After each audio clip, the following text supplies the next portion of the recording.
Дифференцированные метеоритные тела или астероиды однажды полностью расплавились, и от кремнистой фазы отделилось металлическое ядро или металлическая фаза. Если тело было очень большим, возможно было правильное ядро и мантия, а возможно и кора. Недифференцированное материнское тело метеорита не полностью расплавилось. И тогда они могут иметь две разные структуры, как показано здесь. Слева модель луковой шелухи, а справа модель груды щебня. Модель луковой шелухи – это первое, что ты можешь себе представить.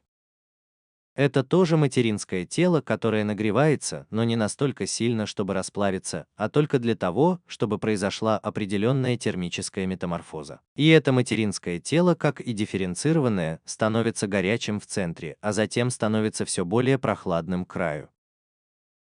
То есть в центре материнского тела происходит тепловая метаморфоза, которая становится все меньше и меньше к краю. И теперь метеориты делятся на петрологические типы, и соответственно тогда это выглядело бы так, что самые высокие петрологические типы, то есть что-то вроде 6, находятся в ядре или что-то вроде этого. Есть и еще 7, где это возможно. Уже идет частичное таяние. Так что 6 и 7 будут здесь, в ядре. И все меньшие и меньшие петрологические типы снаружи, 5, 4 и 3 полностью снаружи. То есть что-то вроде примитивных угольных контуров или примитивных обычных или нестатитовых контуров. Тогда, возможно, будут взяты образцы с самого дальнего края, с самой внешней плоской оболочки такого лукового астероида.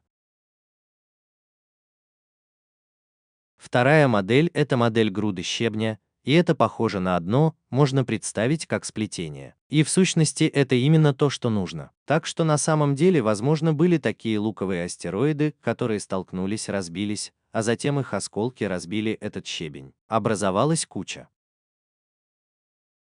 Но также возможно, что не было никакого лукового астероида, а скорее то, что астероиды были более или менее однородно теплыми. А потом были астероиды, которые становились все горячее. И весь этот астероид представлял собой петрологический тип 5 или 6. И более холодные астероиды, которые совсем не нагрелись, представляют собой 3 или 4. И они тоже были разбиты или, возможно, были совсем небольшими. Ну, несколько футов ростом или что-то в этом роде. И эти обломки потом превратились в эти груды щебня. Эта куча щебня могла быть также тем, что были отдельные астероиды, где весь астероид-петропродуктор был типа 3, 4, 5 или 6, или что-то в этом роде. И затем они превратились в эти обломки. Груду обломков. Мы знаем, что в любом случае, вероятно, были обломки, так как мы находим в метеоритах разные петрологические типы, разные литологии, соприкасающиеся друг с другом.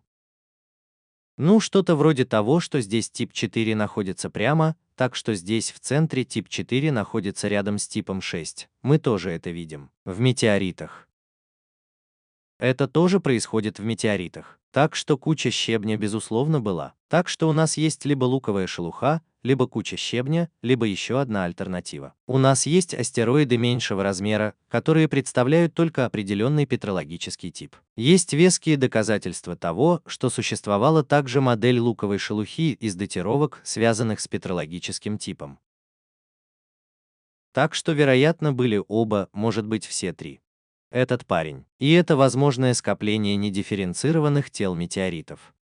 Внутри протопланетного диска постепенно образуются более крупные объекты, начиная с очень маленьких гранул, миллиметровых, субмиллиметровых, что-то вроде ЧИС, кондрена, матрицы, сульфидных металлов. Все это можно найти в примитивных контрах. Они продолжают агрегировать. Это продолжается несколько миллионов лет, а затем в течение первых нескольких лет образуются планеты Земли, которые также представлены здесь ранее. Несколько миллионов лет. Если они продолжают сталкиваться, то образуются планеты, и это занимает несколько десятков миллионов лет. Некоторые короче, возможно, есть у Юпитера. Сформировавшийся быстрее занимает немного больше времени. Растительные единицы теперь делятся на две группы. Сначала примитивные, то есть недифференцированные растительные единицы, которые мы видим вон там, а затем дифференцированные растительные единицы на этой странице. И разница в том, что дифференцированные были разогреты, расплавлены. И они дифференцированы в ядро и оболочку, возможно, еще тонкую корку, недифференцированные нет. Между ними есть еще более рельефные, метаморфически рельефные растительные остатки, которые просто стали горячими. И их затем делят в соответствии с температурой, которую они испытали, на разные петрологические типы. Причиной таяния могло быть что-то вроде удара, то то есть столкновение различных частиц растений, которое привело к нагреву, происходит из-за жара агрессии. Это в основном взятый очень похож на столкновение. Этот материал собирается вместе, но также и в результате радиоактивного распада, например, алюминия-26 или железа-60. Тогда, когда планетоземаль не только подвергся метаморфическому воздействию, но и расплавился, образуется ядро, как я уже сказал. Следовательно, кора. В ядре находятся все эти сидерофильные элементы, что-то вроде железа, никеля или элементов платиновой группы. В мантии, напротив, находятся кремний, магний, алюминий, кальций, все эти литофильные элементы. То есть метеориты, полученные из этих дифференцированных астероидов, чаще всего не имеют металлической фазы, как и на Земле, где мантия также практически не имеет металлической фазы, потому что все это в самой сути. Ядро, действительно ли оно всегда находится в центре у такой планеты, это вопрос. Там сейчас не так много гравитации. И силикатная и металлическая фазы разделяются, потому что они не смешиваемы. Но может быть это еще больше похоже на то, что здесь растительная величина, и тогда вам нужно больше не ядро, а металлическая фаза. Здесь, а остальное потом, так что вот это силикат, а это металл.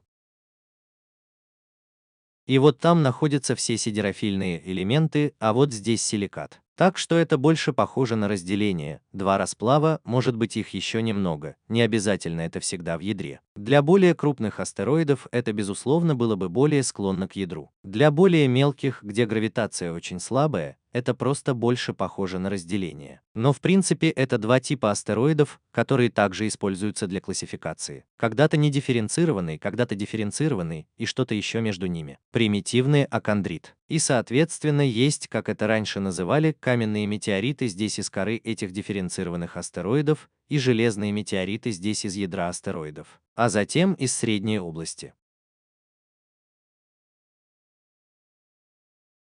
Здесь найдены, например, палациты или мезоцидериты. Из недифференцированных образуются целые кондраты, целые примитивные кондраты, по которым мы можем узнать о ранней фазе протопланктонного диска в то время. Это два типа растительных малых, которые, как мы предполагаем, образовались на ранней стадии нашей Солнечной системы, как они там образовались.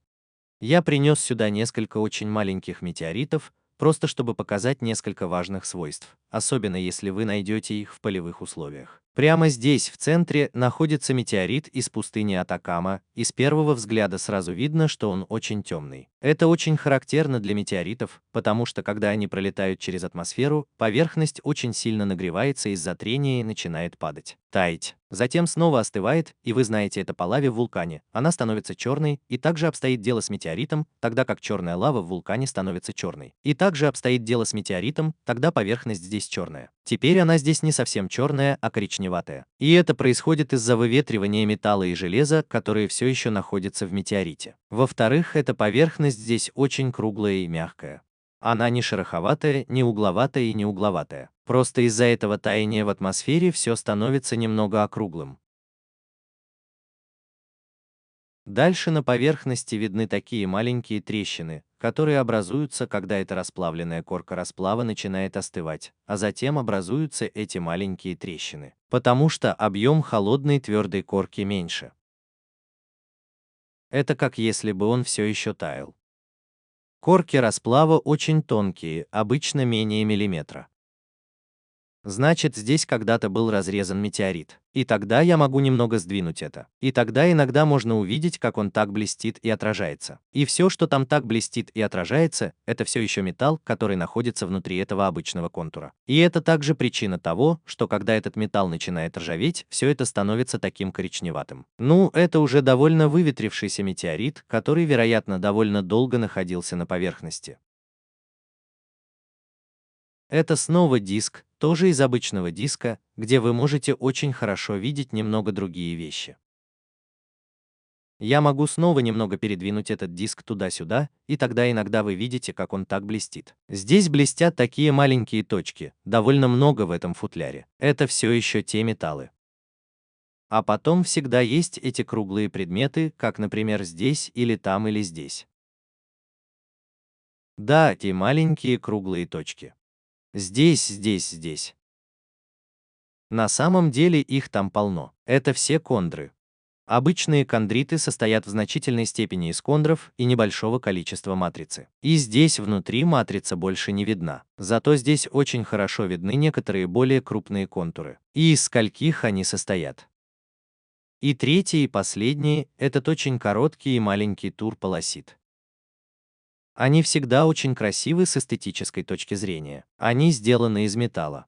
Весь этот блестящий материал, здесь весь металл, так что вот это все металл, а между ними этот зеленый.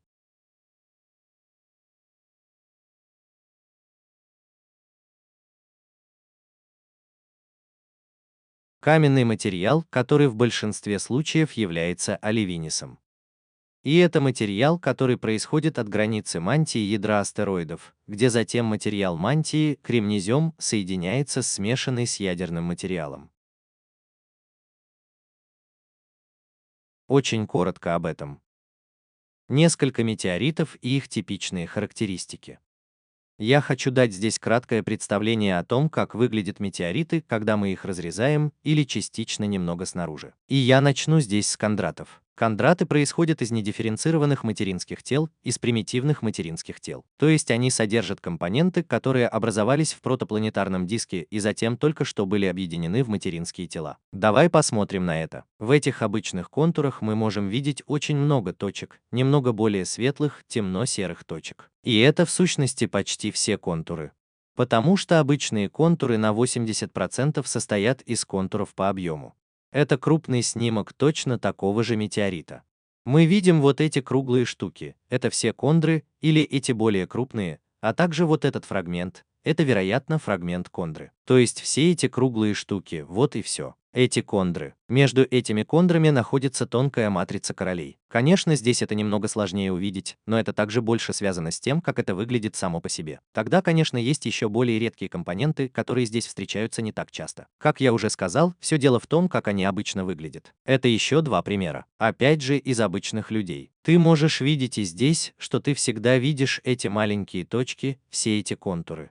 И если бы мы сейчас посмотрели на угольный контрит или на другой контрит, в основном все они выглядят более или менее одинаково, за исключением того, что может быть внутри есть еще одна матрица. Есть, в другом больше кондра. Они внутри. Единственная разница может быть в том, что сами метеориты, конечно, имеют более высокий петрологический тип, подверглись выветриванию и так далее. Но дело не в том, чтобы показать все различия, а в том, как это обычно выглядит. Это железный метеорит, и они часто бывают на поверхности, так что если смотреть снаружи, на них есть вмятины. Они называются прямо счастливыми и образуются, когда метеор проходит через атмосферу, нагреваясь, и атмосфера практически наполняется такими маленькими завихрениями, что эти впечатления остаются на поверхности. Поверхность оставляет желать лучшего. Это снова то же самое, в другом углу. Когда ты разрезаешь мороженое, то часто, хотя и не всегда, получаешь очень приятную текстуру. Ты не сразу это видишь. Эта текстура представляет собой два разных ледяных минерала. Камазит – это ничто. Металл с низким содержанием никеля и танис-металл, богатый никелем. Здесь вы полируете поверхность разрезанного метеорита, а затем слегка наносите на нее, возможно, залповую кислоту или что-то в этом роде. И теперь различные минералы железа обладают разной устойчивостью к воздействию кислоты. И в результате этого образуется или в результате этого становится очевидной эта структура, то есть это слияние камоцита и тернитита. Иногда бывают такие маленькие круглые соединения наверху, они в основном сульфидные. Но это не всегда должно выглядеть так, поэтому метод льда иногда может иметь такую структуру здесь. Это происходит из-за других скоростей охлаждения или тому подобных причин. Который является палацидом, также происходит из недифференцированного тела, как ледяные метеориты, но представляет собой не ядро, а переходную фазу между ядром и мантией. То есть там, где возможно смешивается с металлом и силикатным материалом. А зелень здесь, все зеленые точки, в общем все оливковое. А блестящее – это металл. Так вот, вы видите эту смесь. И эти полоциты, которые часто получаются, они очень красивы с эстетической точки зрения, когда вы делаете такие тонкие ломтики. Освещенный сквозь зеленые олевины выглядит великолепно. Это эвкрит, который, вероятно, происходит из материала мантии астероида Веста. Если вы посмотрите на все это подробно, то увидите здесь скорее магматическую структуру, так что все эти контуры и так далее, конечно, здесь все исчезли. Хаубрид, у него теперь есть моя классическая структура, но на самом деле это мантийная порода дифференцированного астероида. Если ты посмотришь на это в деталях, как я уже сказал, ты увидишь это снова. Но совершенно ясно, больше никаких контрас или чего-то еще. Тогда мы все равно доберемся до самого большого метеорита, который едет в мире, находится в Намибии, и там есть даже дорожные знаки и несколько забавных указателей на въезд. А это метеорит Хоба, это тоже железный метеорит. Он весит более 60 тонн, и вы не можете его правильно сдвинуть. Теперь вокруг него построили амфитеатр, и тогда вы сможете спокойно смотреть на это. Посмотри на это. Вот как он выглядит. Если тебе нужна еще и шкала размеров, то это один раз показано здесь. Тогда у нас есть еще и метеориты с Луны. Раз показан здесь, это, конечно, тоже из дифференцированных материнских тел, это ясно. Это теперь озеро Рвоты. Скорее всего, из высокогорья. А потом есть еще и метеориты с Марса. Один раз снаружи, один раз изнутри. Здесь, конечно, тоже есть магматическая структура. Это ясно, это тоже дифференцированное материнское тело, и это мантийная порода. Или корковая порода. Но в конце концов все еще существует. Метроид на других планетах, и здесь, в случае Марса, это также метроид льда, который находится на Марсе. И очень забавная история, НАСА прилетела туда и отправилась на Марс на марсоходах. Миссия более или менее подошла к концу. Потом техники сказали, может быть, мы сможем добраться до теплозащитного экрана из капсулы и посмотреть, как это выглядит после входа в атмосферу на Марсе. Потом мне сказали, хорошо, мы поедем туда. И действительно лежал рядом с этим теплозащитным экраном, а затем этот метеорит. Вот почему его еще называют скалой теплозащитного экрана. И это был первый метеорит, который, возможно, был найден на Марсе. Как я уже сказал, железный метеорит. К настоящему времени появилось еще несколько находки, но также ясно, что, конечно, здешние метеориты не являются чем-то уникальным для Земли. Ты видишь и на других планетах целые столкновения. Так вот, это, как я уже сказал, краткий обзор того, как примерно выглядят метеориты, если их разрезать. Метеориты сотрясаются, когда астероиды сталкиваются друг с другом. Между тем вещество отрывается от поверхности, но также и сотрясается. И тогда различают 6 уровней шока. В конце концов он растаял, и для этого есть разные критерии. Так что уровни очевидно идут от 1 до 6, относительно простые. А затем сначала дается общее описание, так что не шокирован или немного шокирован, а очень сильно шокирован. И потом есть определенные критерии, для которых вы берете минералы оливин, класс плагинов, автопероксы, вот, например. И кристаллическая структура меняется от удара, и тогда происходит что-то вроде стирания, если вы посмотрите в микроскоп, такого волнообразного перемешивания. Или есть что-то вроде того, что происходит, когда вы смотрите в микроскоп, что-то вроде волнообразного перемешивания. Или есть что-то вроде того, что происходит, когда вы смотрите в микроскоп. А есть такие плоские трещины. Во всем, вплоть, например, до твердофазной перекристаллизации. И это можно обнаружить в разных минералах по-разному, а затем это можно исправить с помощью некоторого ударного давления в гигапаскалях. Так что здесь может быть от 4 до 5 гигапаскалей, вплоть до 5. Или если его потом растопить, тоже 90 гигапаскалей. И таким образом будут определены ударные классы тонкодисперсных метеоритов. Всегда говорят, что все метеориты происходят из пояса астероидов, за исключением нескольких, которые происходят с Марса или Луны. И важным доказательством того, что они действительно происходят из пояса астероидов, являются орбиты, которые мы знаем по некоторым метеоритам. Это делается путем триангуляции траектории метеорита, когда он пролетает через атмосферу, и вычисления его обратно в космос.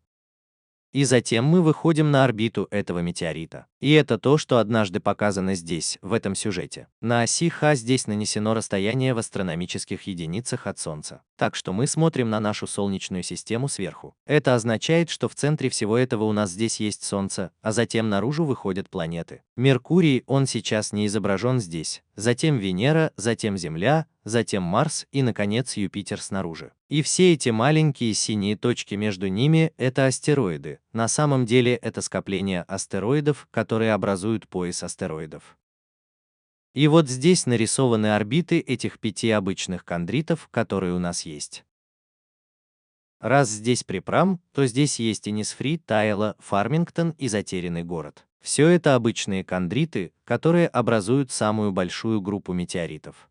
И все они, очевидно, происходят здесь из пояса астероидов. И поэтому очевидно, что имеет смысл предположить, что и все остальные метеориты, скорее всего, тоже все здесь из этого пояса астероидов. И это прямое и очень хорошее доказательство того, что метеориты происходят от астероидов из пояса астероидов. Количество астероидов сейчас не совпадает с увеличением расстояния от Солнца, но подвержено сильным колебаниям. И это то, что изображено на этом графике здесь. На оси Х здесь показано расстояние от Солнца в астрономических единицах. А на оси Y количество астероидов. Из множества астероидов и их орбитальных параметров. И то, что ты видишь сейчас, это некоторые пики. Например, здесь может быть на 2 астрономических единицах, затем здесь сзади у Юпитера снова есть меньший пик. Но затем несколько очень высоких промежуточных. И еще несколько маленьких и так далее. Но особенно важны тогда эти промежутки, которые возникают между пиками.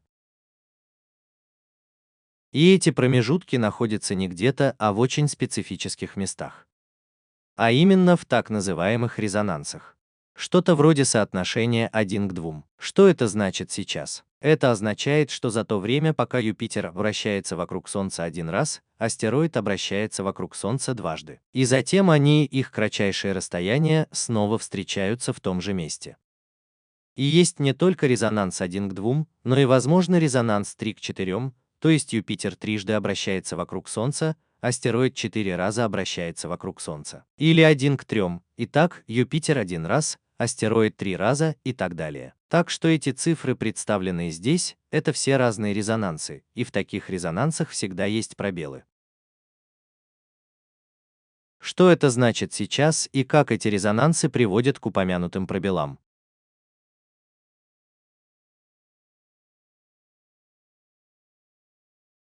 Все это работает следующим образом. Если здесь внутри Солнца, а здесь астероид, а здесь Юпитер. А теперь давайте посмотрим на резонанс 1 к 2. Это означает, что астероид совершает здесь две орбиты. Вокруг Солнца и в то же время одна орбита Юпитера. Тогда они снова встретятся здесь, в том же самом месте. И теперь, когда Юпитер очень большой, он гравитационно вытягивает этот астероид немного наружу. Это означает, что орбита меняется. И этот астероид теперь снова совершает свои две орбиты вокруг Солнца, и Юпитер также совершает свою орбиту вокруг Солнца. Это не изменилось. Орбита Юпитера, возможно, большая, чем у астероида, там нет большого влияния. После двух орбит этот астероид снова будет немного вытянут наружу. После здесь снова сделает две орбиты. Роботы и Юпитер снова будут на одной орбите, и они снова будут находиться близко друг к другу. То есть он снова вытащен наружу, и так продолжается вся игра. Здесь важен чистый эффект. То есть изначально астероид был здесь, а затем его вытащили наружу на целый кусок. Это означает, что орбита этого астероида очень сильно изменилась внешне. И в то же время в том месте, где он был изначально, больше нет астероида. Когда это происходит со всеми астероидами, которые были там изначально, в этом месте просто есть пробел. И это именно тот пробел в Кирквуде, который мы можем увидеть на этом месте. Например, сейчас на этом самом месте. Можно, конечно, ожидать, что, возможно, дальше у вас будет очень много астероидов, которых вы здесь совсем не видите. Возможно, это произойдет благодаря второму эффекту, а именно когда вот это Солнце, а вот этот астероид, а вот Юпитер. И вот это, и вот это, и вот это, и вот это, и вот это, и вот это, и вот это, и вот это, и вот это, и вот это. Давайте добавим к этому еще и Землю. Земля здесь ходит ходуном.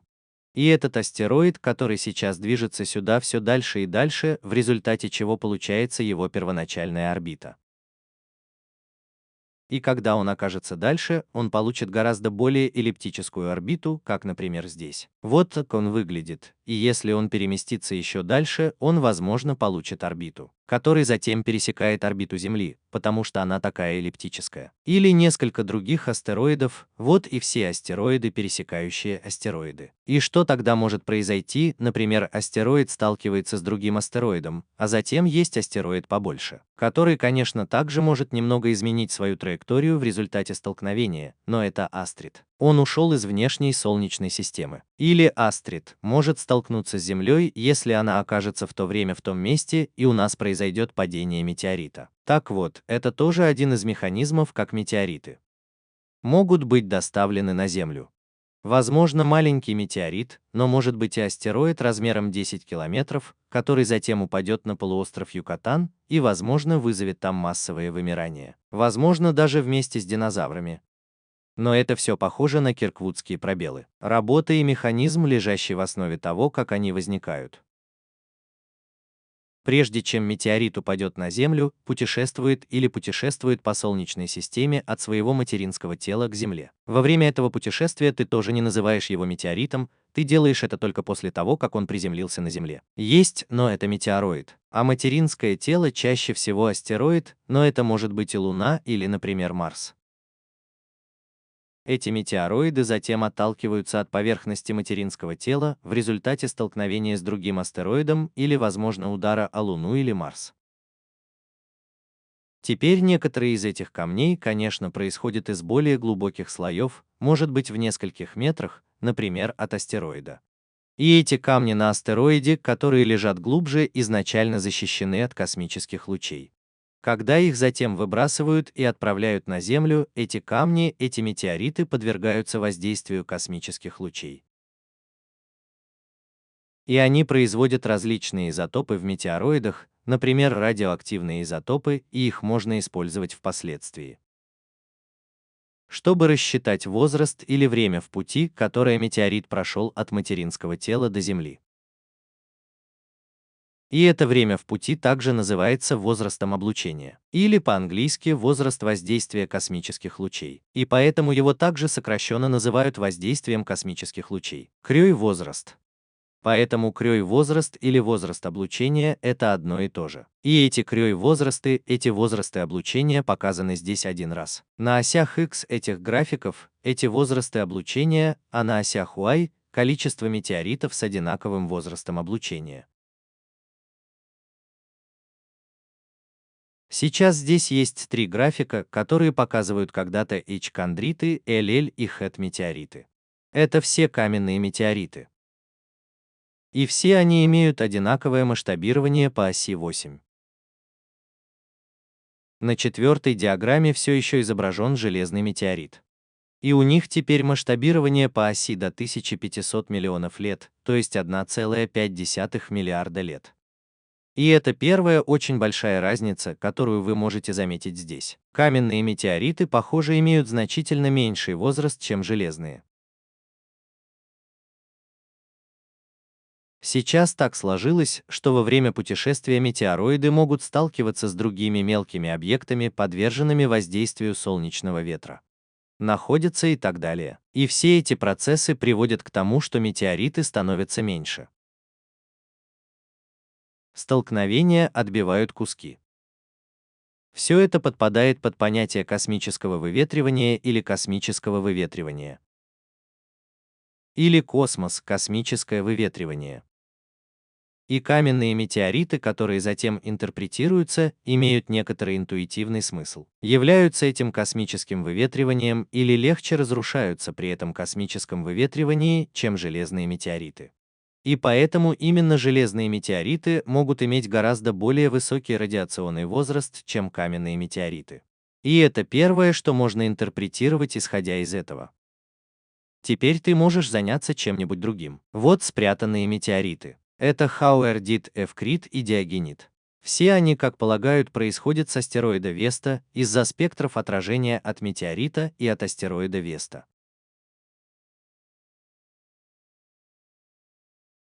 То, что ты видишь сейчас здесь, это два таких пика, главных пика. Конечно, здесь есть еще много других, но здесь позади две основные войны, возможно, около 7 миллионов лет назад. А здесь, возможно, около 20-21 миллиона лет назад. И это говорит о том, что, возможно, произошли два более крупных события столкновения, которые вытеснили очень много метеоритов-метеороидов.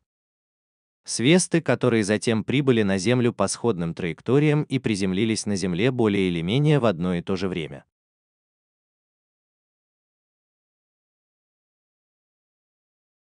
И тогда это имеет какой-то смысл. И теперь такие пики можно найти у других групп метеоритов. Например, здесь у хар-конторитов их очень много, возраст облучения примерно 6-7 миллионов лет. Тогда есть кондриты Элель, у которых может быть 2-3 пика. Примерно здесь, так что может быть один раз. 6 миллионов лет назад, а может быть 22 и может быть 39 миллионов лет назад или что-то в этом роде. Точные цифры не имеют значения. Важно то, что вы видите эти пики, и тогда они интерпретируются как более крупные события воздействия. Что это значит? Это означает, что если у нас есть почти 120 ударов по волосам, которые указывают на событие воздействия, это не означает, что то, что у нас очень много ударов по волосам, должно означать, что это не так. В материнском организме также очень много волосяных покровов. Но у нас может быть много путаницы только из-за того, что большое событие выбросило очень много метеоритов в космос. И это очень важный вывод из этих исследований, что хотя у нас возможно очень много обычных кондратов в коллекции, по сравнению с угольными кондратами, которых у нас значительно меньше. Это говорит о том, что несмотря на то, что у нас возможно очень много обычных кондратов в коллекции, дело не в том, что пояс астероидов должен состоять в основном из обычных конденсированных тел. Просто, возможно, на некоторых смешанных распределенных телах произошли очень большие столкновения, которые затем привели к тому, что у нас появилось очень много метеоритов из этого одного материнского тела. И это два важных вывода здесь. Когда-то каменный метеорит намного моложе железного, вероятно, из-за этого космического выветривания и того, что в нашей коллекции очень мало ударных явлений. Настолько повлиял на численность, что мы не можем сделать прямой вывод из численности нашей коллекции, сколько материнских тел какого типа на самом деле существует в поясе астероидов. И для этого нам очень важно иметь этот возраст рождения или облучения. Метеориты встречаются на Земле в основном в жарких и холодных пустынях. Ну, это, конечно, была бы жаркая пустыня, как нетрудно заметить. Это такое известняковое плато на фоне нескольких дюн, и здесь относительно хорошо виден метеорит. Они всегда имеют этот оттенок от черного до коричневатого. Коричневатая корка расплава, она становится коричневатой в основном в результате земного выветривания. Метеориты могут лежать в пустыне от нескольких тысяч до 10 тысяч лет, а затем они также получают немного влаги и затем могут выветриться здесь. Это близко показано здесь внизу, так что, возможно, их здесь чуть меньше 5. Вот здесь, ростом 6 сантиметров. Вы также можете видеть, что вам лучше всего использовать очень ровную поверхность, которая также светлая, чтобы затем эти темные методы очень хорошо выделялись на фоне других. Можем, но это тоже легко запутать. Иногда валяются старые банки. Там валяются экскременты животных и животных. Они тоже все очень черные. Так что ты немного покатаешься по пустыне, а потом поищешь эти метеориты. Вторая крупная область находок – Антарктида, так что в данном случае очевидно холодные пустыни. Здесь тоже катаются на Скидусе и находят эти метеориты, которые накапливаются на полях голубого льда и которые, конечно же, очень хорошо видны на белом фоне. И это, как я уже сказал, две основные области обнаружения. Конечно, метеориты падают одинаково по всему миру, и, следовательно, очень много их падает в море, а именно около 2/3. Другие падают в леса или в районы, где преобладает растительность. Там они очень быстро выветриваются, и, конечно же, их очень трудно найти. Вот почему их в первую очередь ищут, когда отправляются на поиски в жарких и холодных пустынях. Метроиды в основном встречаются в жарких и холодных пустынях. Соответственно, туда специально ездят, чтобы их там искать. Причина в том, что метеориты там медленно выветриваются и могут пролежать тысячи лет. Кроме того, темный метеорит часто бывает довольно хорошо виден на большей части светлых участков пустынь. А в пустынях часто есть очень большие участки, которые легко найти. Пешком на машине можно найти на лыжах. Холодная пустыня, конечно же, называется Антарктидой. В Антарктиде падает столько же метеоритов, сколько и везде, и чаще всего они падают на слой снега или даже прямо на лед. Когда они попадают туда, они остаются там лежать и медленно тают сквозь снег, соответственно, из-за их более высокой плотности они проходят сквозь снег и попадают в лед. Тогда в какой-то момент сюда на лед и переедем. Выходящий потом на лед практически захвачен этим. Так лед в Антарктиде постоянно находится в движении. Это не постоянное место жительства, это все время движется. Есть такое движение льда, оно как бы движется в этом направлении. А потом, когда здесь появляется горная преграда или что-то в этом роде, лед прижимается к ней. И, конечно же, весь материал, который находится во льду, прижимается к нему. На поверхности, там, где он прижимается, лед медленно расслаивается. И весь материал, который тогда был во льду, выходит наружу. Как и все метеориты. То есть этот метеорит переносится сюда движением льда. Здесь происходит аппликация, и он появляется здесь. Конечно, новые метеориты продолжают прибывать снизу. Это означает, что там метеориты концентрируются на очень большой площади и даже с течением времени. И это, конечно, очень хороший эффект концентрации метеорита, который можно использовать, чтобы потом нацеливаться. Ездить в такие районы, чтобы потом найти там очень много метеоритов. Так что экспедиции НАСА в Арктику могут принести несколько сотен метеоритов в качестве примера за несколько недель. И это как раз эффект движения льда в Арктике. Пояс астероидов находится между Марсом и Юпитером. Марс здесь, Юпитер здесь снаружи. Все синие точки между ними – это астероиды. Здесь случайно записано 10 тысяч орбит нынешних астероидов. Ты знаешь, может быть 500 000. Немного больше. Всего наверняка будет больше, может быть около миллиона астероидов. Большинство из них относительно маленькие, может быть 10 метров или что-то в этом роде, но они также могут достигать размеров от 100 метров до нескольких километров. Самый большой из них Церера, чуть менее 1000 километров в диаметре. Расстояние от Солнца до Земли, как известно, астрономическая единица, а сам пояс астероидов расположен примерно, как вы можете видеть здесь, возможно, начинается здесь. Может быть от 2 до примерно в 3 астрономических единицах от Солнца.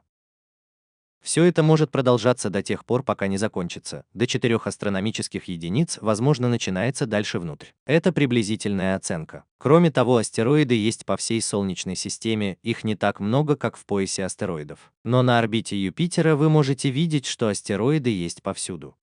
Есть еще несколько точек в этих Ла-Кроше, Трояны. То есть немного впереди и немного позади Юпитера, которые вращаются там. И могут быть еще какие-то снаружи. Большинство астероидов находятся в поясе астероидов, но их можно найти по всей Солнечной системе. Астероиды делятся на несколько типов на основе их спектров отражения, которые определяются телескопически. И эти разные типы не распределены однородно по поясу астероидов, но демонстрируют определенные частоты. И это однажды показано здесь, на этом графике. На оси Х расстояние между астероидами в астрономических единицах от Солнца, так что здесь Земля будет равна 1, а астероиды в основном распределены между 2 и 3, что-то в этом роде. На оси Y частота показана частями 100 или 1, так что там нет отдельной единицы измерения. Тогда показаны 5 распространенных классов или типов астероидов, и вот эти астероиды S-типа. Они часто ассоциируются с обычными контурами, а Си с частыми контурами. Так вот, Си были бы здесь эти желтые. И тогда ты прекрасно понимаешь, что существует распределение, что, например, типы сети очень распространены, возможно, в 2,7 астрономических единицы. Один раз типы S, они в основном имеют две частоты, один раз тоже в 2,7, но затем снова что-то вроде 2,2. Тогда есть также типы V, которые встречаются только, может быть, в 2,3, 2,4. Или этот тип Q здесь впереди и так далее. Очевидно, существует некоторая структура типов в поясе астероидов, причина этого пока точно неизвестна.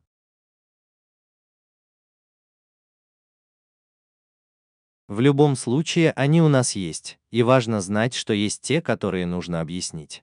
Орбита астероидов часто слегка наклонена по отношению к орбите Солнца, то есть по отношению к эклиптике. Что это значит? Если мы посмотрим на нашу Солнечную систему сверху, с Солнцем в центре, Земля здесь когда-то вращается вокруг Солнца. И эта плоскость, которая практически возникает здесь, называется эклиптикой. Если мы посмотрим на нее сбоку, вот Солнце, вот Земля входит в проекционную поверхность, вот Земля вращается вокруг Солнца. И вот эта плоскость и есть та самая плоскость, которая называется эклиптикой. Эклиптика так, что мы смотрим отсюда. Посмотри на это сбоку. Астероид, который сейчас находится здесь из-за меня, например, если посмотреть на него со стороны, у него есть орбита, которая вращается вокруг Солнца здесь. И она находится под определенным углом к эклиптике, так что здесь эклиптика. На равнину, где Земля вращается вокруг Солнца. И этот угол, который мы называем углом наклона. И астероиды сейчас очень часто имеют наклон по отношению к эклиптике. Это однажды показано здесь, на следующей диаграмме. То есть на оси Х показано расстояние астероидов от Солнца в астрономических единицах, от примерно 2 астрономических единиц до примерно 3,2 или что-то в этом роде. Но с точностью до 4. Здесь снаружи орбита Юпитера. И это трояны, которые следуют за Юпитером в этих точках Лагранжи или движутся впереди. Наклон астероидов по оси Y сейчас достигает 40 градусов. Так что большинство астероидов находятся где-то между 49 градусами, поэтому большинство из них приподняты. Это график случайных 100 тысяч астероидов из известных в настоящее время чуть менее 600 тысяч орбит. И вы можете обнаружить отдельные популяции повсюду, которые затем можно как-то объяснить звездодинамикой, о котором здесь говорится. Предполагается, что астероиды не все движутся в одной плоскости с Землей, но что существуют разные популяции, и очень многие из них имеют наклон по отношению к Земле. Эклиптика, в которой Земля вращается вокруг Солнца. Астероиды, подобные этому, бывают самых разных форм. Их часто описывают как имеющие форму картофеля, и это на самом деле очень хорошо применимо к этому. Это Итокова был в гостях у японской миссии Хаябуса, и поэтому есть эти четкие снимки.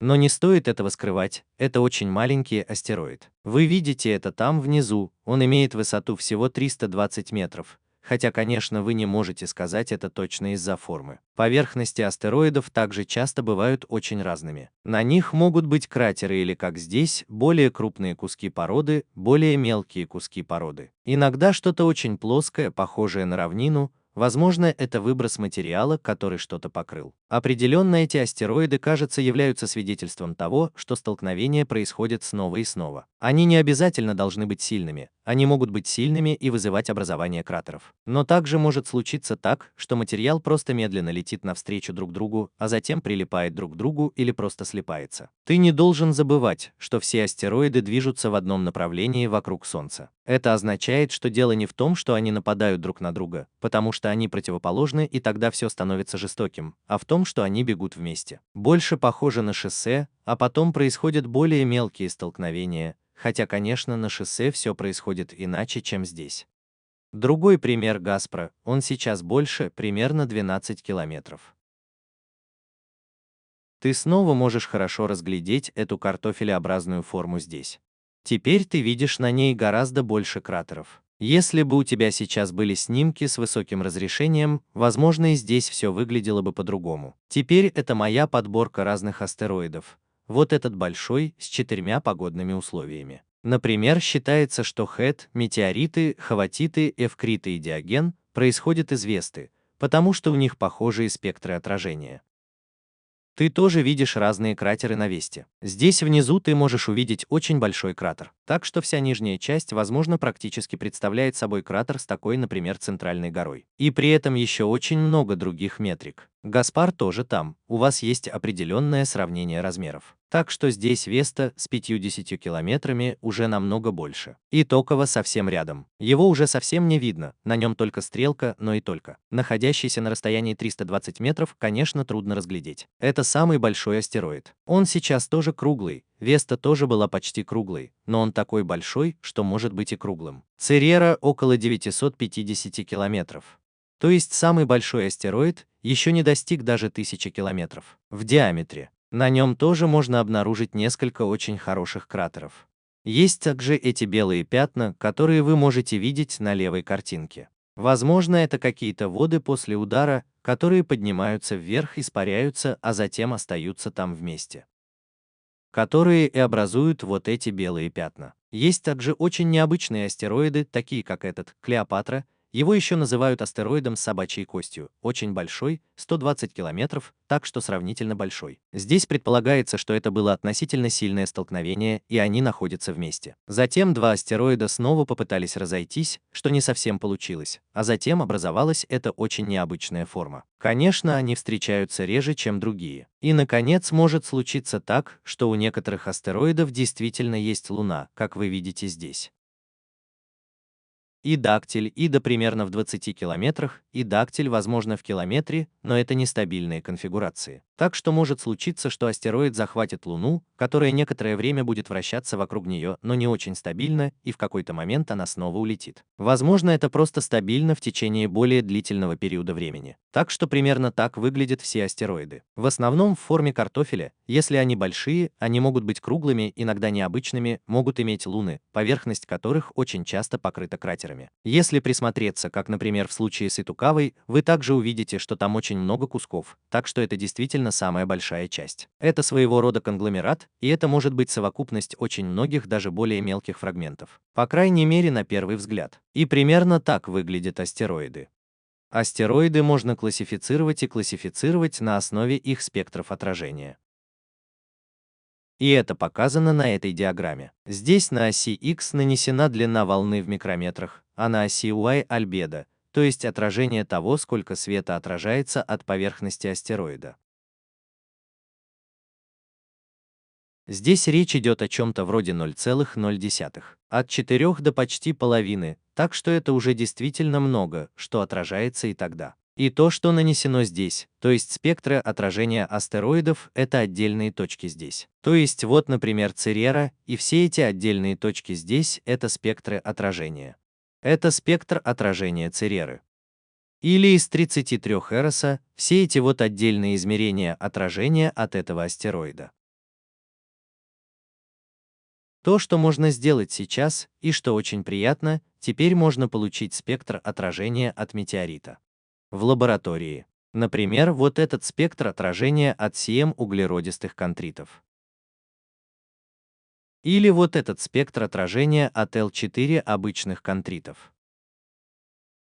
А теперь можно эти два спектра от метеоритов и астероид сравнить друг с другом. И тогда вы увидите, что угольные контуры очень хорошо согласуются, например, с Сиросом, контуры конечного времени с психикой Эросом, с обычными контурами Евкритом, с Вестой и Абритом, и тогда вы увидите, что контуры угольного цвета очень хорошо согласуются, например, с контурами конечного времени, с Психией Эросом, с обычными контурами Евкритом, с Вестой и Абритом, например, с этими 44 метрах. Вот почему тебя относят к Айкрите или к группе Хет Контрит Веста. А также причина, по которой все остальные группы относят к определенным типам метеоритов. Угольные кондриты часто ассоциируются со сторидами с типа Гейнса-кондриты со сторидами S типа и Т. Д. В этом и заключается причина, по которой эвкриты и, соответственно, кондриты Хет относятся к определенным типам метеоритов. Продолжайте. И это то, что мы получаем именно из этих спектров отражения, и поэтому они очень важны, и это то, как они могут быть распределены. Примерно угадать, какие метеориты произошли от каких родительских тел, или, по крайней мере, от каких типов астероидов. Метеориты могут иметь разные петрологические типы. И эти патологические типы соответствуют, если они выше 3 температурам. То есть типы с 3 по 7, где 3 очень примитивны, показывают здесь повышение температуры. То есть эти различные методы, возможно, произошел из материнского тела, которое было каким-то образом структурировано как луковая шелуха. Снаружи это больше похоже на тип 3, внутри это похоже на тип 7, а между ними есть типы 4, 5, 6 внутри. Увеличивай температуру, это означает, что здесь становится все жарче и жарче. Тогда можно было бы предположить, что такое материнское тело охлаждается медленно и снаружи быстрее, чем внутри. И теперь это можно проверить, датируя отдельные компоненты и минералы, и которые также имеют разную температуру закрытия, то есть замораживают возраст при разных температурах. И это показано на этой диаграмме здесь. На диаграмме по оси Х показан возраст в миллионах лет, здесь в логарифмической шкале. По оси Y температура. Градусы указаны по Цельсию. И теперь здесь есть 4 разных контура волос, так что все они представляют собой контуры волос разного петрологического типа. Тип 4, тип 5 и дважды тип 6. Черные изгибы, так что вот все эти изгибы.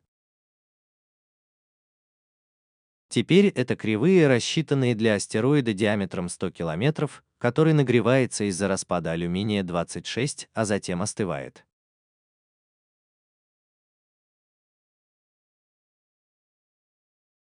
Число, стоящее здесь, это расстояние от центра. Так что если это астероид, то он имеет диаметр 100 км, или лучше сказать радиус 100 км. И тогда вот это расстояние. Так что это будет где-то здесь снаружи, 80 будет дальше внутри и так далее, потому что это расстояние изнутри. И 0 будет в ядре этого астероида. Это означает, что если вы посмотрите на это ядро астероида сейчас, то значит это будет та зеленая кривая, которую я вижу. Теперь здесь. Нарисую ее. Все это нагревается, возможно, до 900 градусов по Цельсию и остается там в течение нескольких десятков миллионов лет. Это в конце концов отсюда нам примерно 3 миллиона лет, а здесь нам чуть больше 30 миллионов лет. 35 миллионов лет, и время остается на 900 градусов. И это в ядре этого астероида, как я уже сказал. А потом он опускается. Теперь в ядре этого астероида он должен оставаться горячим дольше всего. То есть там должен образоваться петрологический тип или что-то в этом роде. А теперь посмотрите на разные возрасты для разных компонентов и фаз, например, холрак и хондрон, фосфаты, полевые шпаты, мерилит и различные системы распада. В данном случае свинец, вот аргон. А вот и плутоний-244. Есть еще держатели для астероидов из гафния вольфрама. И тогда вы видите, что контуры H6, вот эти и вот эти, относительно хорошо отображают кривую или также отображают другую кривую. Может быть ту, которая находится в 40 километрах от ядра. То есть эти метеориты, похоже, были горячими в течение очень долгого времени и соответствовали кривой охлаждения внутренней части метеорита.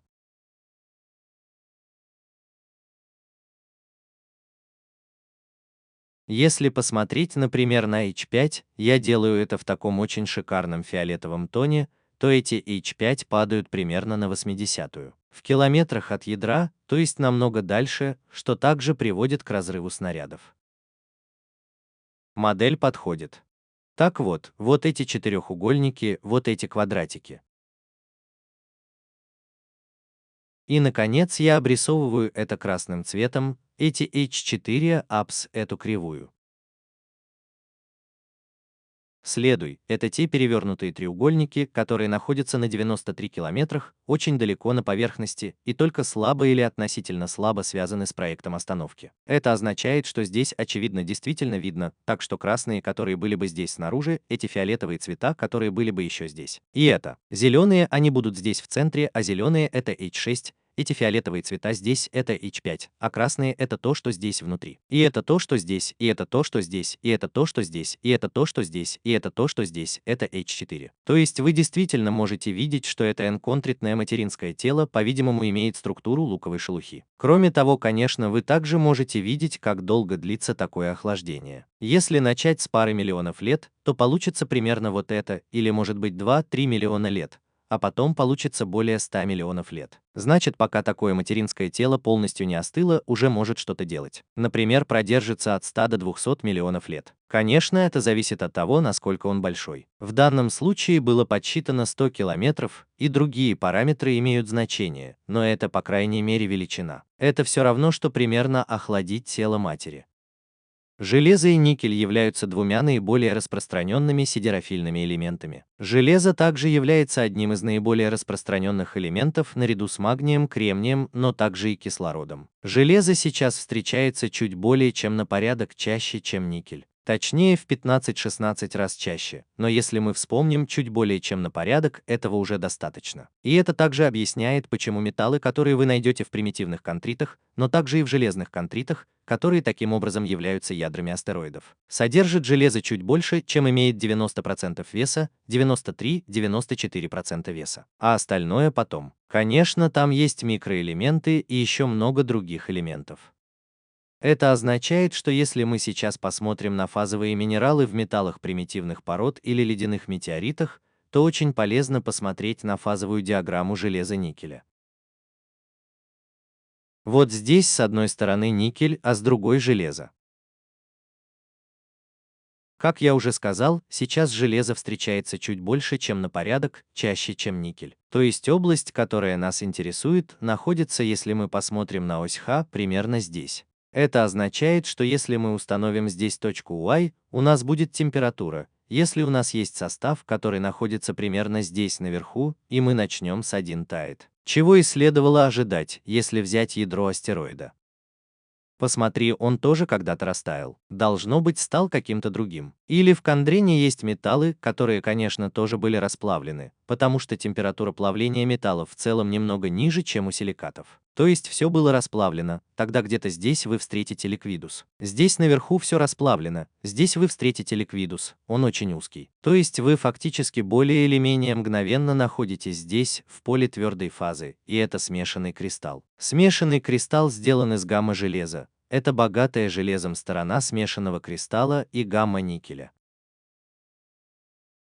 А у гамма-железа есть еще одно название, и это теник, как вы можете видеть здесь выше. Так вот это гамма-железо, вот это тенет. Теперь, когда оно все больше охлаждается, этот смешанный кристалл встречается здесь с сольбусом, и вот этот смешанный кристалл разделяется на две фазы, один раз продолжая движение. Гамма-излучение, соответственно, тенет. И во-вторых, здесь еще альфа-железо. И альфа-железо, как ты можешь прочитать там в коробке, тоже называется комозит. Так вот, здесь есть разделение на тенет и комозит. И по мере дальнейшего охлаждения все это, конечно, продолжает смешиваться, и вы получаете тенет, все более богатый никелем. И комерцит, немного более богатый никелем, хотя это не играет такой большой роли. Все это может продолжаться и продолжаться. И поскольку это может продолжаться и продолжаться, и все это может становиться все более богатым никелем, в основном интересующая нас область находится примерно здесь. Между примерно 55 атомными процентами, причем атомный процент здесь тоже больше. Или меньше — это то же самое, что и весовой процент, поскольку массы двух элементов очень похожи. Все это, как и любая фазовая диаграмма, зависит, конечно, от давления. Это показано на этих трех небольших диаграммах для 0,1 паскаля, 5 гигапаскалей и 10 гигапаскалей. Причем давление внутри астероида редко бывает выше, чем возможно в гигапаскалисе, то есть интересная вещь. Схема вот эта. И если вы посмотрите на это еще раз, то увидите, что она в основном идентична большой схеме. Так вот, здесь все это смешивается с тонитом и комоцитом, а затем продолжается. В принципе, есть еще третья фаза. Здесь на фазовой диаграмме всего три фазы: камерный ацетанит и затем железо-никелевые 3. И если бы все это остыло очень далеко, что на самом деле уже происходит, то охлаждение продолжалось бы, но тогда кинетика пошла бы дальше и фактически разделила бы эти фазы. Тогда у тебя будет третий, и это айс-никель 3, соответственно он заменит комозит. Но такое редко увидишь, потому что просто, как я уже сказал, при этих низких температурах в 63 градуса кинетика становится менее медленной. Это означает, что в метеоритах мы обычно наблюдаем только комацит, железо с высоким содержанием железа, железо с низким содержанием никеля и тонит, железо с высоким содержанием никеля и низким содержанием железа. И это разделение образует определенные структуры в метеорите. Когда ты смотришь на это, там всегда есть такие разные метки, которые каким-то образом находятся внутри метеорита. Это сейчас очень схематично. И тогда одна из них может быть всегда комазит, а другая всегда тонит. И если сейчас, например, разрезать и отполировать ледометрит и обработать что-нибудь сальпидозавром, после слабых, то эти разные фазы подвергаются атакам разной степени. В результате получаются структуры, которые ты видишь на ледометридах. Кроме того, ты можешь измерить ширину вот этих пластин. И по этой ширине этих планок можно сделать вывод о скорости охлаждения. То есть мы можем взять вот это, чтобы, например, выяснить, как быстро остыло ядро в астероиде, но также и как быстро, возможно, металл остыл в конусе. И это неограмма железа и никеля, которая объясняет, почему у нас есть комазит и тонит в метеоритах. И что мы также можем использовать это, чтобы узнать, например, о скорости охлаждения в этих метеоритах. Этот очень простой график показывает скорость охлаждения различных железных метеоритов. Это в принципе график категорий, потому что в случае с осью Y показаны разные категории, в случае с различными классами железных метеоритов. Иногда появляется такой сюжет, где, как говорят, на оси Y вообще ничего не изображено, хотя, как я уже сказал, это не совсем так в этих разных метеоритах здесь. Такой сюжет еще называют сюжетом Калтеков. На оси Х здесь показана скорость охлаждения в логарифмической шкале в кельвинах на миллион лет. Ты впервые видишь здесь, что существуют очень разные скорости охлаждения, от 1, 2, 3 кельвинов на миллион лет до нескольких тысяч. Посмотри на цифру 4А, почти до 4000 кельвинов на миллион лет. Это означает, что здесь очень большой диапазон, в целом почти 5 порядков. И метеориты, например, ледяной метеорит 4А с частотой 1000 кельвинов на миллион лет, остывают очень быстро, может быть через 100 тысяч лет или что-то в этом роде. И те, которые имеют очень низкую скорость охлаждения, например, мезоцидерит здесь, потому что сейчас это не совсем метеорит железа, это смесь силиката и металла. У них скорость охлаждения может быть 0,45 Кельвина на миллион лет. Так что, возможно, им потребовалось несколько десятков или, может быть, даже 100 миллионов лет, чтобы остыть. Так что это диапазон скоростей охлаждения, а также времен, которые астероиды или чьи ядра или металлические фазы нуждались в охлаждении. Они варьируются от 100 тысяч до нескольких десятков, может быть, даже 100 миллионов лет. Все ледяные метеориты прошли стадию таяния. Возможно, в виде ядра на астероиде, но по крайней мере в виде отдельной металлической фазы, сидерофильной фазы на астероиде. Теперь, конечно, интересно узнать, какова была скорость охлаждения этих расплавленных металлических фаз, чтобы узнать что-нибудь об эволюции. Например, самих астероидов в этих, которые образовались. Есть несколько способов сделать это, и один из способов однажды показан здесь, на этой диаграмме. Что вы делаете для этого, это смотрите на микроструктуру богатых никелем металлов ТАН. Ты видишь такую сотовую структуру, и в этих отдельных сотах практически находятся эти разные фазы металла, богатого никелем. И если эти этапы действительно есть, то их размер можно определить. И тогда ты видишь, что размер этих этапов коррелирует со скоростью охлаждения. То есть скорость охлаждения, показанная здесь на оси Х, в миллионах лет на Кельвин, это нужно было сначала определить независимым методом, а затем посмотреть, сработает ли это само по себе. Это то, что ты сделал. Вот эта ось Х, скорости охлаждения, которые были определены независимо. Вы видите, что здесь есть сопоставление, и из этого можно сделать вывод, что вы также можете использовать эти островные широты, эти микроструктуры для определения скорости охлаждения. Как они выглядят здесь сейчас? То есть, как я уже сказал, скорость охлаждения по оси X и по оси Y теперь представлена этой величиной, этой шириной острова. Это так в микрометровом диапазоне. Масштаб здесь нанометровый, то есть в субмикрометровом диапазоне. Теперь ты это понимаешь. Во-первых, как я уже сказал, эта корреляция заключается в том, что ширина этих островов уменьшается, когда у вас более высокая скорость охлаждения. У вас скорость охлаждения здесь составляет 500 кельвинов на миллион лет. Чем меньше острова, тем яснее, что они не могут расти там, как, например, в случае с Освальдом Уиппенингом или чем-то еще. И если острова имеют более высокую ширину, то, соответственно, и скорость охлаждения ниже. Общая скорость охлаждения здесь находится в диапазоне двух порядков, то есть относительно много, то есть раз в 500 Кельвин на миллион лет и раз всего 0,5 Кельвина на миллион лет. Конечно, это происходит намного медленнее. То есть такое материнское тельце действительно нуждается в очень большом количестве миллионов лет, соответственно, металлическое волокно в нем, пока оно полностью не остынет. Здесь видно, что с его помощью можно определить не только температуру нагрева или осадок, но и другие метриты, например, мезоцидерит, но и другие метриты, например, мезоцидерит. Но также и другие метриты, например, мезоцидерит, но и другие метриты. Тоже. Что-то вроде обычных митингов. Если посмотреть на металлическую фазу, мы можем, то есть их депутаты, наверное, могут. Я тоже могу с этим что-то определиться. Здесь на вставке снова показаны отдельные метеориты, а также нелогарифмическая шкала. Так вот, здесь y ось x это логарифмическая шкала, y линейная. И здесь все это снова показано белым линейным цветом, чтобы немного увидеть, как это будет в этом случае. На самом деле выглядит. И это один из способов определить скорость охлаждения ледяных метеоритов.